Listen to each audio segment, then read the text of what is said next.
This took me 10 years to learn, and I'll teach it to you faster than all the time you wasted watching wedge reviews that have no relevance to your swing. What if I told you that most golfers are getting the wrong bounce, sole design, and lie angle that didn't match their technique or the turf conditions that they are mostly playing on, all because of a complete misunderstanding of how wedge design actually works? In this video, I'm going to show you what really matters in your wedges. In case you don't know me, my name is Jon Sherman, and I am the author of The 4 Foundations of Golf. And on this channel, I'm giving you actionable ideas on how to take your game to the next level without any of these swing gimmicks that are everywhere. All right, let's talk about what you should know about wedges and what a good fitting should address. Most golfers are treating wedges as an afterthought, and they're the most precise and customizable clubs in your bag. A lot of players think too much about loft and distance control, but it's really about customizing your setup for the types of shots that you hit well, and more importantly, the ones you struggle on. A proper wedge fitting is going to consider the turf conditions that you usually play on, how you deliver the loft of the club, and the types of clubs that you like to use from different lies on the course. Long story short, your ability to put the ball on the putting surface with your wedges is a huge factor in breaking 190 or even 80. You don't want to make golf harder for yourself with the wrong set makeup. And before I get into this, I just want to give a huge thanks to my friend Woody Lashin from Pete's Golf. I've spent the last 10 years learning directly from him, and they are recognized as some of the best club fitters in the entire golf industry. Now let's reveal the truth about wedge bounce, which is a really misunderstood topic. Bounce is the #1 determining factor about how the wedge is moving through the turf. It's defined as the angle created by the sole of the wedge from the leading edge to the lowest point of the trailing edge. Now, bounce is designed to prevent the club from digging into the turf by allowing it to skip or bounce through the grass or sand, which provides you with a ton of forgiveness and, more importantly, efficient contact. But here's the issue. The number stamped on the sole is misleading. There are no industry standards for measuring bounce. And Woody's told me many times that whether it's a Vokey, Ping, or Cleveland wedge that says 10 degrees on it, they're not all exactly the same. Each company is going to define them differently. That's because effective bounce is influenced by the following things. Number 1, the width of the sole. Wider soles are going to play with more effective bounce. Number 2, the leading edge shape. The more rounded it is, the more forgiving it's going to be, and if it's a little bit sharper, it will dig more. And the third is heel and toe relief, which helps when you're opening or closing the club face at address. So effective bounce isn't really good or bad, it's about matching turf interaction to your technique. And each of those 3 elements I discussed can be customized based on your club head delivery. For example, players who de-loft the club, who get their hands forward at impact, are removing bounce, and they're going to need more built-in relief. Conversely, the players who have their hands behind the ball at impact are adding loft and naturally adding bounce as well, so they generally don't need as much relief built in. So if you're de-lofting your wedge about 10 degrees, you're essentially removing all 10 degrees of the bounce. Now, this is exactly what I do with my wedge, which is why I have a ton of relief built into my sand wedge. And that's exactly why technique and turf interaction is at the heart of performance. A proper wedge fitting should give you the best chance of matching these 2 elements together. Now, a basic rule of thumb is that players that are more steep will need more bounce or a wider sole with more forgiveness, whereas more shallow pickers of the ball will need less bounce to avoid blading shots. An interesting trend that Woody mentioned to me is that better players typically need more bounce because they are de-lofting their wedges so much. It's one of the signs of a better wedge player. So a proper wedge fitting is going to balance launch monitor data like attack angle, dynamic loft, with the player's real-world performance on partial wedge shots. That's really important. So when you hear generic statements like, oh, I could just buy a low bounce wedge for tight lies, it's really not telling the whole truth because it doesn't factor in your specific technique and tendencies on the golf course. What Woody typically likes to do with most golfers is give a variety of grind designs to accommodate the different shots and turf conditions that you're going to face on all the different courses you play. Now, for most golfers, he's giving more bounce in the middle wedge and the least amount of bounce in the highest lofted wedge. Now let's transition here to talk about loft and distance gapping, because a lot of golfers make mistakes with their decisions. Loft gapping still matters a lot, but only after you've decided on the style of grind and bounce that you're going to play. Usually you'll start the process from your pitching wedge. Let's say you're a longer hitter and you can hit your wedge about 140 to 145 yards. You're likely going to need 3 wedges in your bag to fill these big distance gaps.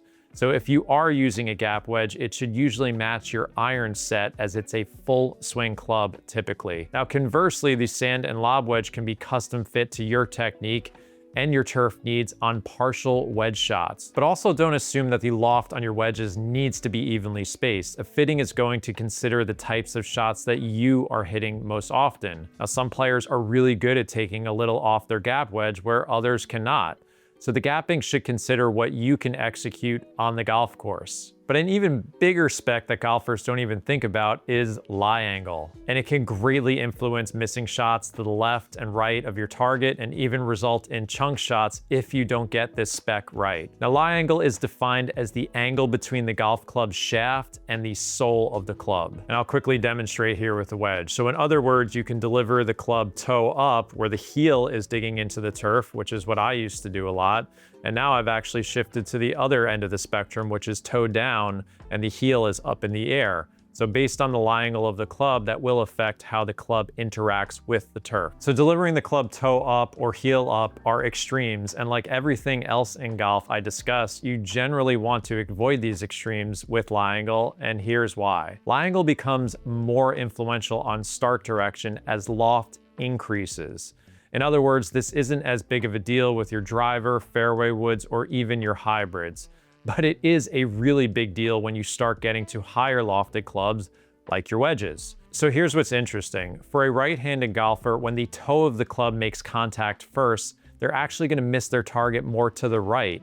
And vice versa, when you miss more with the heel of the club making contact first, the ball's going to go left. And what's even worse than directional misses is that you're going to have worse turf interaction, most notably chunk shots, which is probably the most important element of wedge play. Now, Woody told me that about 70% of the golfers he sees on a daily basis needs a lie angle adjustment on their wedges. Now, typically he's giving golfers a slightly flatter lie because it produces misses that are a bit softer and more playable. And in addition to that, a flatter lie angle usually suits golfers better on a shorter swing. There's a little less handle raise at impact, and players deliver their wedges differently than their irons. But of course, everyone is different, so that's what club fitting can address. You might not do all of those things, and you might need different specs. That's why it's so important to get fit on a launch monitor if possible, like the GC Quad, because you can literally measure how you are delivering the lie angle of the club at impact. It will take a picture of it and show it to you. Now, last but certainly not least, I want to transition to shafts. The decision you make with your shaft profile, weight, and flex can have a massive impact on your launch characteristics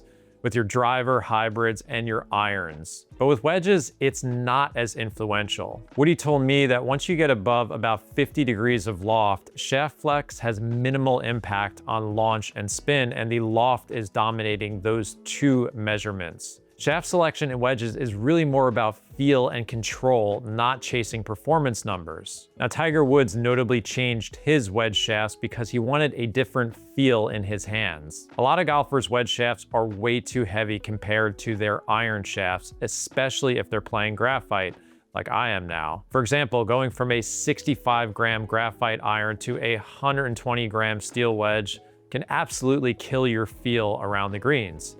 So here's a really simple rule of thumb. Go slightly heavier and maybe slightly softer than your iron shafts for wedges, but match the bend profile, and you can absolutely get help with this. So for players who are using graphite irons, maybe going to a light steel and wedges about 95 degrees can provide stability without wrecking your tempo. But a common question that I always get is, what about getting fit indoors versus going outdoors? Let's discuss the pros and cons of each approach with your wedges. So a great wedge fitting is going to blend conversation, measurements, and the real shots that you're hitting on the course. A fitter should be measuring things like attack angle, dynamic loft, and turf entry using a launch monitor like a Foresight GC Quad, as I mentioned, or even a TrackMan.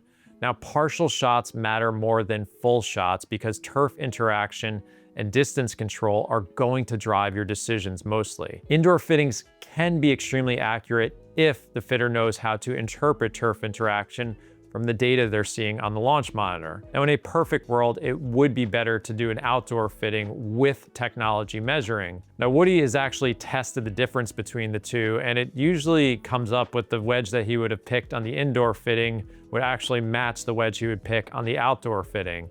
But he's been doing this for over 40 years, and that might not be the case for all fitters out there. I simply can't account for every single one of them in the world. Now, if you don't have access to a great club fitter, here's a simple test that you can do if you can get access to some different demo wedge clubs. You're gonna wanna take 3 different wedges with different sole and grind designs and rank them blindly on real shots that you can hit. If they do have different designs, you're most likely going to notice differences between the two when you practice on different lies. And you wanna go with the one that produces the most consistent contact and, more importantly, turf interaction, even if it's not the one you thought you would like. I can't tell you how many fittings I've been where I've wanted a certain brand name and it ended up being another club that was better for me. And when you do try different wedges, you'll usually see a difference with how your club interacts with different lies and the accompanying distance, trajectory, and spin control. So when you do purchase new wedges, you want help on the shots that are in your wheelhouse. But even more importantly, you want more relief and margin for error on shots that are not within your wheelhouse, and let's face it, that's a lot of them. The goal of the fitting is not to fix your wedge technique, it's to match the club to how you are delivering it. And the last point I'm gonna make about wedges, which is a really important one, is that these are actually the only clubs in your bag that can wear out. Now, your irons could easily last a decade depending on how much you play before they need to be replaced. But wedges can wear out much more quickly as soon as one season if you're playing a lot and the types of turf conditions that you're playing in. Generally speaking, when you start to see strong visible signs of wear on the club face, that's when they need to be replaced. Now, not everyone has the budget to do that at that exact moment, but here's what you should know about performance. Woody always told me that it's like tread on a car tire. If your tires are worn out, they're still gonna perform well on perfect road conditions. But once you start introducing rain, ice, or even snow, then they're going to lose traction much faster and you might slip a bit. So on the golf course, your performance is not going to suffer on perfect lies as much, but once you start introducing more moisture or debris like sand or grass that gets trapped between the club and the ball, you simply won't be able to spin it as much and you're going to lose control over your distance and trajectory, which is the most important elements of good wedge play. So I've gone over a lot in this video and I don't want everyone to rush out and go buy a new set of wedges. You might not need it. And it's also possible that depending on where you're watching this video, you might not have access to a great fitter. Either way, if you are a golfer who cares about equipment and is in the market for new clubs, you really should have a basic understanding of how all of this works, and that's why I try and educate golfers on this.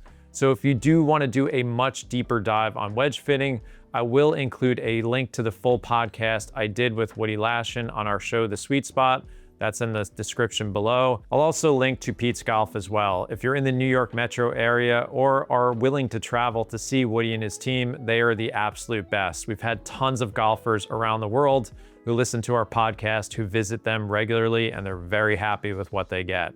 They are truly legends. And if you want to learn more about club fitting, you can check out my other video where I share everything the OEMs don't want you to know.